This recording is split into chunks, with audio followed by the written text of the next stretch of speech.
मेरा नाम नायरा है। हमारे घर में बहुत बुरी चीजें हो रही थीं। चीजें इतनी वास्तविक हैं कि मैं आपको बता भी नहीं सकती और इसके बारे में सोच भी नहीं सकती। और यह सब मेरे पिताजी की मृत्यु के बाद शुरू हुआ। लेकिन मुझे इस बात का एहसास नहीं था कि जब हम छोटे थे और पिताजी जीवित थे, हम बहुत अमीर थे। और उनकी मौत के बाद अचानक क्या हुआ कि हमारे घर में खाना भी खत्म होने लगा।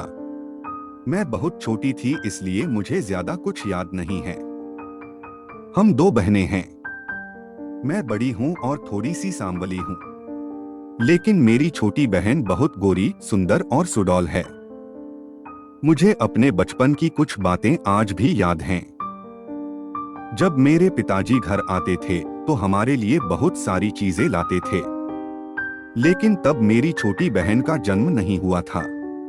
मेरे पिता की उनके जन्म के कुछ समय बाद ही मृत्यु हो गई और सब कुछ खत्म हो गया। आगे की कहानी सुनने से पहले हमारे वीडियो को एक लाइक अवश्य करें, ताकि हमें ऐसे वीडियो बनाने के लिए प्रोत्साहन मिले। तो चलिए कहानी को आगे बढ़ाते हैं। अब हम दोनों बहनें बड़ी हो गई हैं। हमने घर बेच दिया और कहीं और किराए के घर में रहने लगे। और यहाँ आने के बाद मेरे घर में वो सब कुछ होने लगा जिसके बारे में अच्छे परिवार के लोग सोच भी नहीं सकते। हम लोग भी बहुत अच्छे परिवार से थे, लेकिन अचानक पता नहीं क्या हुआ। जब हम नए घर में रहने आए तो मेरी माँ उबड़-खाबड़ पड़ोस में बातें करने लगी और धीरे धीरे एक दूसरे के घर आना जाना बढ़ गया। अड़ोस पड़ोस के लोग अच्छे थे, इसीलिए हम समय समय पर भोजन का आदान प्रदान करते थे। एक दिन मेरी माँ ने घर पर छोले पूरी बनाई। हमारे घर पर बहुत दिनों के बाद अच्छा भोजन हुआ। माँ ने सारा खाना एक प्लेट में रखा और सामने वाले घर में देने जा रही थी। फिर मैंने हमारे लिए कुछ छोड़ने को कहा। बहुत दिनों के बाद हमने अच्छा खाना बनाया है। यदि आप सब कुछ दे देंगे तो हम क्या खाएंगे? मेरी माँ ने मुझे बताया कि अड़ोस पड़ोस में रिश्ते बनाने के लिए यही जरूरी है। इस प्रकार जब मेरी माँ अड़ोस पड़ोस में जाती थी तो वह मेरी छोटी बहन को भी अपने साथ ले जाती थी। मैंने भी कहा कि आपके साथ आना चाहती हूँ, लेकिन उन्होंने मुझे साफ मना कर दिया। पिताजी की मृत्यु के बाद मेरी छोटी बहन ने भी बात करना बंद कर दिया। उसने मुझे कभी कुछ नहीं बताया। लेकिन कुछ समय बाद ऐसा होने लगा जिसके खिलाफ मैंने बहुत बोला, लेकिन किसी ने मेरी बात पर यकीन नहीं किया। सामने वाले घर में एक लड़का रहता था। वह कोई काम नहीं कर रहा था। सारा दिन आवारा अपने दोस्तों के साथ घूमता रहा। वह सड़क के कोने पर बैठ जाता था और अपनी आंखें घुमाता था। एक दिन मेरी माँ ने उसे घर बुलाया और अपनी छोटी बहन के कमरे में भेज दिया। मैंने सोचा कि मेरी बहन घर में नहीं होगी, इसलिए मेरी माँ ने उसे वहां रखा है और उसके लिए चाय बना रही हूँ। मैंने माँ से पूछा, छोटी बहन कहाँ है? इस समय वह घर पर ही है, यह बाहर नहीं जाता। माँ ने कहा कि वह अपने कमरे में है। मैंने माँ से पूछा कि उसने सबसे पहले लड़के को उसके कमरे में क्यों भेजा? वो दोनों दरवाजा बंद करके अंदर क्या कर रहे हैं? मेरी माँ ने मुझसे कहा कि वो लोग बातें कर रहे होंगे, इसलिए मैं उन्हें परेशान नहीं करूंगी। मैंने अपनी माँ से कहा कि वह लड़का बेकार है, उसे हमारे घर क्यों बुलाया गया है, और वो भी मेरी बहन के कमरे में। मैं यह सब सहन नहीं कर सकती। मैं अपने बहन के कमरे में गई और दरवाजा खटखटाने लगी। कमरा अंदर से बंद था। मेरी माँ ने मुझे पीछे खींचा और कहा कि तुम ये सब क्या कर रही हो? उसने उन लोगों को बात करने दी। मैंने अपनी माँ से कहा कि क्या बात है? बंद दरवाजे के पीछे क्या होता है? दरवाजा खुला होने पर भी वह बात कर सकती है। क्या तुम्हें किसी ने कुछ नहीं खिलाया? आप ऐसा कैसे कर सकती हैं? कुछ मिनट बाद दरवाजा खुला और लड़का कमरे से बाहर आ गया और घर छोड़ दिया। मानो कुछ हुआ ही न हो। मैं तुरंत अपनी बहन के कमरे में गई और मैंने देखा कि मेरी बहन कमरे में नहीं थी। वह बाथरूम में नहा रही थी। मुझे उस लड़के पर बहुत गुस्सा आ रहा था। वह मेरे घर आया और मेरी बहन के साथ कमरे में समय बिताया और ऐसे चला गया जैसे कुछ हुआ ही न हो। और यह मेरी माँ थी जिसने उसे बुलाया था। और मेरी बहन भी कुछ नहीं बोली। वह चुपचाप सब कुछ सहती रही। लेकिन मैं ये सब नहीं देख सकती। तो मैंने अपनी माँ से कहा कि मैं उसके घर जाऊंगी और उसके घर जाकर उसके माँ और पिताजी को सब कुछ बताऊंगी, चाहे कितना भी बड़ा झगड़ा हो। ये सुनकर मेरी माँ ने मुझे 2 थप्पड़ मारे। इससे पहले माँ ने कभी मुझ पर हाथ नहीं उठाया था। मेरी माँ ने मुझसे कहा कि ये तुम्हारे बेटे की जिंदगी का सवाल है, तो आपको कुछ भी करने की जरूरत नहीं है। मैंने माँ से पूछा कि मेरी बहन की जिंदगी का सवाल मतलब? इससे मेरी बहन की जिंदगी बर्बाद हो जाएगी। मेरी माँ ने कहा कि यह सब ऐसे ही चलने दो, नहीं तो तेरी बहन मर जाएगी। कुछ समझ में नहीं आया। माँ ये सब क्या कह रही थी? मुझे तेज सिरदर्द हुआ। मैंने अपनी माँ से कहा कि आप ये सब गलत कर रही हैं। इसका परिणाम भी बहुत बुरा होगा और तुम्हें कोई बचाने वाला नहीं होगा। एक तो यह कि हमारे घर में पहले से ही कोई आदमी नहीं है, और इसका मतलब यह बिल्कुल नहीं है कि आप हमारे जीवन के साथ वैसा ही व्यवहार करें जैसा आप उचित समझती हैं। पापा ने घर की जिम्मेदारी मुझ पर छोड़ दी। मेरी माँ ने कहा कि तुम्हारे पिता हमें इस हालत में छोड़कर चले गए। फिलहाल हमारे घर में पर्याप्त खाना है और ऊपर से तुम्हारी बहन भी बीमार है, लेकिन तुम्हें अपनी परवाह है। ये लोग अमीर हैं और हम मदद कर सकते हैं। मैंने अपनी माँ से कहा, ये कैसी बीमारी है? मुझे बताओ। मैं हर हाल में अपनी बहन का इलाज कराऊंगी, और आजकल बड़े अस्पतालों में मुफ्त इलाज भी होता है। और अगर मुफ्त में नहीं तो किसी से पैसे उधार ले लूंगी, और मैं कर्ज चुकाने के लिए नौकरी भी करूंगी। लेकिन आप मुझे एक बार बताइए, मेरी बहन को क्या हुआ? लेकिन मेरी माँ ने मुझसे कहा कि मुझे तुम्हें बताने की जरूरत नहीं है। आप अपना काम जारी रखें और मैं तुम्हारी बहन का ख्याल रखूंगी। और आपकी उम्र भी शादी के लायक हो गई है। तुम्हारी शक्ल देखकर लगता है कि तुम्हें कोई अच्छा लड़का नहीं मिलेगा, लेकिन जो भी मिलेगा मैं उसी से तुम्हारी शादी करा दूंगी। फिर आप अपने पति के साथ अपने परिवार का ख्याल रखें। हमारे जीवन में क्या हो रहा है, आपको इसके बारे में चिंता करने की जरूरत नहीं है। मेरा मानना है कि यह रूप मैंने पहली बार देखा है। मुझे अपनी आंखों पर विश्वास नहीं हो रहा था। मैं तुरंत अपनी बहन के कमरे में गई। मैंने उससे पूछा कि कमरे में क्या हुआ, लेकिन उसने मुझे कुछ नहीं बताया। फिर ऐसा रोज होने लगा। वो लड़का मेरे घर आता था और मेरी बहन के कमरे में जाता था, और मेरी माँ भी उसे मेरी बहन के कमरे में जाने के लिए कहती थी और बोली कि तुम जल्दी उसके कमरे में जाओ, नहीं तो वो मर जाएगी। लड़का बहुत खुश होकर अपने कमरे में चला जाता था। यही तो वह चाहता था। वह बहुत अमीर परिवार से था, लेकिन उसके कपड़े और व्यवहार को देखकर ऐसा नहीं लगता था कि वह किसी लड़की को जाने नहीं देता था, चाहे वह कितनी भी बुरी दिखती हो। लेकिन यहाँ उसे मेरी बहन मिली जो बिल्कुल परी जैसी लग रही थी। मुझे खुद से नफरत होने लगी। मेरी माँ क्या कर रही है? मेरे लिए बोलना तो दूर, सोचना भी मुश्किल हो रहा है। मेरी बहन की जिंदगी बर्बाद हो गई और मैं देख नहीं सकी। एक दिन जब माँ अपने घर जा रही थी तो मैंने कहा कि मैं भी साथ चलना चाहती हूँ, लेकिन उसने मुझे मना कर दिया। लेकिन मैं जबरदस्ती उसके घर चली गई।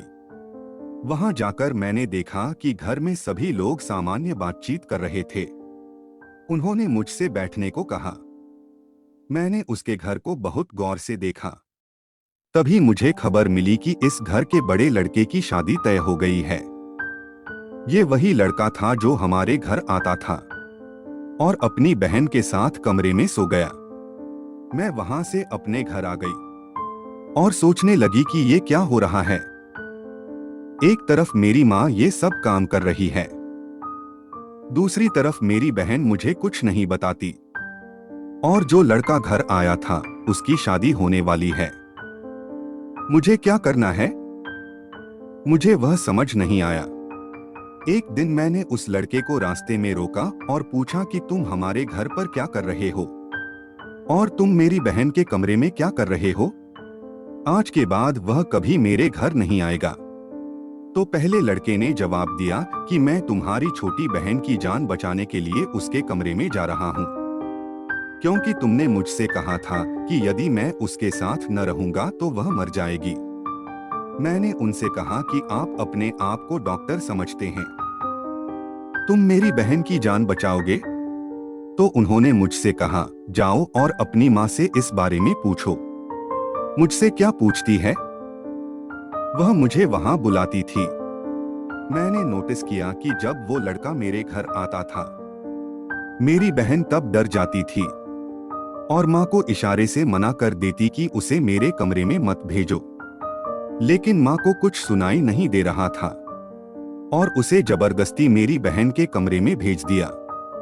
ये बात मैं किसी को नहीं बता सकी, क्योंकि ये बात हमारे परिवार को बदनाम करने वाली थी और फिर अगर ये बात समाज को पता चल गई तो ना तो मैं और ना ही मेरी बहन शादी होने वाली थी। मेरी माँ ने मेरे लिए लड़का देखना शुरू कर दिया, लेकिन मैंने गुस्से में माँ से कहा कि जब लड़का देखने आएगा तो तुम यह भी बताना कि हमारे घर में क्या चल रहा है। लेकिन मेरी माँ ने मुझे परेशान करना शुरू कर दिया। मैंने कभी इतना कमजोर महसूस नहीं किया था। फिर एक दिन कुछ ऐसा हुआ कि मेरे पैरों तले से जमीन खिसक गई। रात को वह लड़का मुझे मेरे घर पर दिखाई दिया और मेरी माँ उसका हाथ पकड़कर अपने कमरे में ले जा रही थी। मैंने उनके पीछे पीछे कमरे में जाने की कोशिश की, लेकिन कमरे का दरवाजा अंदर से बंद था। लेकिन आज मुझे सब कुछ जानना था, इसलिए मैंने खिड़की से उनकी बात सुनने का फैसला किया। मैंने खिड़की से देखा कि मेरी माँ लड़के के पैर पकड़कर रो रही थी और लड़का मुंह ऊंचा करके खड़ा हो गया, मानो मेरी माँ कोई अपराधी हो और वह कहीं का ठेकेदार हो। मेरी माँ कह रही थी कि तुम्हें ये सब करना होगा, नहीं तो मेरी लड़की की जिंदगी बर्बाद हो जाएगी। मुझे नहीं पता कि मेरी माँ उसके सामने इतने हाथ पैर क्यों फैला रही है। मैं अंदर जाकर माँ को रोकना चाहती थी, लेकिन पहले मुझे उसकी बात सुननी थी, तो मैं वहीं खड़ी रही। तब वह लड़का बोला, तुमने मुझसे झूठ बोला, तुमने मुझे धोखा दिया है। आपने मुझसे कहा था कि आपकी बेटी बहुत बीमार है, लेकिन ऐसा कुछ भी नहीं है। अब मैं इसके बारे में कुछ नहीं कर सकता। मेरा परिवार मेरी शादी कराना चाहता है और अगर मैंने कुछ कहा तो वो मुझे मार डालेंगे। आपने मुझे इसमें शामिल कर लिया। यह सुनकर मैं खिड़की से कूदकर अंदर आ गई और वो दोनों मुझे देखकर डर गए। मैंने पहले पूछा कि तुम इस समय मेरे घर में क्या कर रहे हो, लेकिन उन्होंने कुछ नहीं कहा। मैंने सामने देखा और कहा, माँ भगवान की कसम, तुम सच बताओ, नहीं तो मैं आज मर जाऊंगी या तो तुम सबको मार डालो। माँ ने कहा, ऐसी बात मत करो, मैं तुमसे सब कुछ सच कहती हूँ, लेकिन पहले इस लड़के को जाने दो। लड़का वहां से चला गया। तब मेरी माँ ने मुझे बताया कि हमारे पास घर पर खाने के लिए रोटी भी नहीं थी और आपकी छोटी बहन एक परी की तरह दिखती है और ये लड़का अपने पूरे परिवार में इकलौता लड़का है। उनके पास बंगले से लेकर कार तक सब कुछ है। मैं तुम्हारी बहन की शादी उससे करना चाहती थी, लेकिन वो लड़का आपकी छोटी बहन की तरफ नहीं देख रहा था, इसलिए मैंने उसे धोखा दिया। कहा कि मेरी छोटी बच्ची को एक बीमारी है, यदि आप इसके साथ रहेंगे तो यह बेहतर हो जाएगा। तुम घर आओ और उसके साथ समय बिताओ। वह बेचारा थोड़ा भोला था, तो उसने मुझ पर विश्वास किया, लेकिन अब बात आगे बढ़ गई है। तुम्हारी छोटी बहन मां बनने वाली है, परंतु अब यह कहता है कि मैं तुम्हारी लड़की से विवाह नहीं कर सकता, क्योंकि मेरी शादी मेरे परिवार ने तय कर दी है। ये सब सुनकर मुझे बहुत सदमा लगा। मैंने माँ से कहा कि तुमने मेरी बहन की जिंदगी बर्बाद कर दी है। तुमने उसे गहरी खाई में धकेल दिया है। मैंने मुझसे पूछा कि अब क्या करोगे? तो मेरी माँ ने कहा कि अब क्या करें? उसके घर जाकर कहना कि उसने मेरी लड़की को प्रेम जाल में फंसाया है और उसके साथ सुखपूर्वक रहने लगा है। अब जब वह गर्भवती है, फिर वह उसे छोड़कर किसी और से शादी करने जा रहा है। मैंने एक बार फिर बड़े गुस्से से अपनी माँ की ओर देखा और कहा कि तुम अब भी उन लोगों को धोखा दोगी। आप एक बार फिर झूठ बोलने जा रही हैं। अब तुम कुछ नहीं करोगी। अब मैं वही करूंगी जो मुझे करना है। मैं उसके घर जाकर सच बताऊंगी कि तुमने उसके लड़के को धोखा देकर ये सब किया है। फिर वे तय करेंगे कि आगे क्या करना है और वो लोग जो भी फैसला लेंगे वो हमें मानना होगा। तुमने मेरी बहन की जिंदगी बर्बाद करने के लिए बहुत मेहनत की है। तुमने मेरी बहन को भी धमकाया होगा और कुछ कहने से मना किया होगा। फिर मैंने अपनी बहन को भी वहां बुला लिया और उससे पूछा कि माँ ने तुमसे क्या कहा। मेरी बहन ने मुझसे कहा कि तुम अपनी बड़ी बहन से कुछ मत कहना, नहीं तो मैं तुम्हें मार डालूंगी। मैं ये सब तुम्हारे भविष्य के लिए कर रही हूं, ऐसा कहा। आखिरकार मैंने अपनी माँ से कहा कि आप माँ कहलाने के लायक नहीं हैं। अगली सुबह मैं सामने वाले घर में गई और उन्हें बताया जो सब कुछ सच था। पहले तो उसने मुझे और मेरे घर को खूब खरी खोटी सुनाई। उस लड़के के पिता ने कहा कि चाहे कुछ भी हो जाए, हम किसी लड़की की जिंदगी बर्बाद नहीं कर सकते। और जब मेरे लड़के ने ये सब हरकतें की तो वह होश में था। वह खाना खाते समय कान में निवाला नहीं डालता। तो अब हमें ये सब स्वीकार करना होगा। लेकिन उन्होंने मेरे सामने एक शर्त रखी। उन्होंने कहा कि तुम्हारी बहन की शादी मेरे घर में होने के बाद तुम्हें या तुम्हारी माँ को हमारे घर से सारे रिश्ते तोड़ने होंगे। तुम्हारी बहन का तुमसे कोई लेना देना नहीं होगा। मैंने उसकी बात मान ली और अपनी बहन की शादी उस लड़के से कर दी। मेरी बहन खुशी से मुस्कुराई और वहीं रुक गई। मेरी माँ को अपने किए पर पछतावा होता था, लेकिन अब कुछ नहीं किया जा सकता था। मुझे अब भी अपनी बहन पर तरस आता है, लेकिन मेरे लिए सबसे बड़ा दुख यह है कि मेरी माँ ने ही मेरी बहन की जिंदगी बर्बाद कर दी और मैं उनके खिलाफ कोई बड़ा कदम भी नहीं उठा सकी। दोस्तों, अगर आपको यह कहानी पसंद आई तो हमारे वीडियो को लाइक करें और हमारे चैनल को सब्सक्राइब करें। धन्यवाद।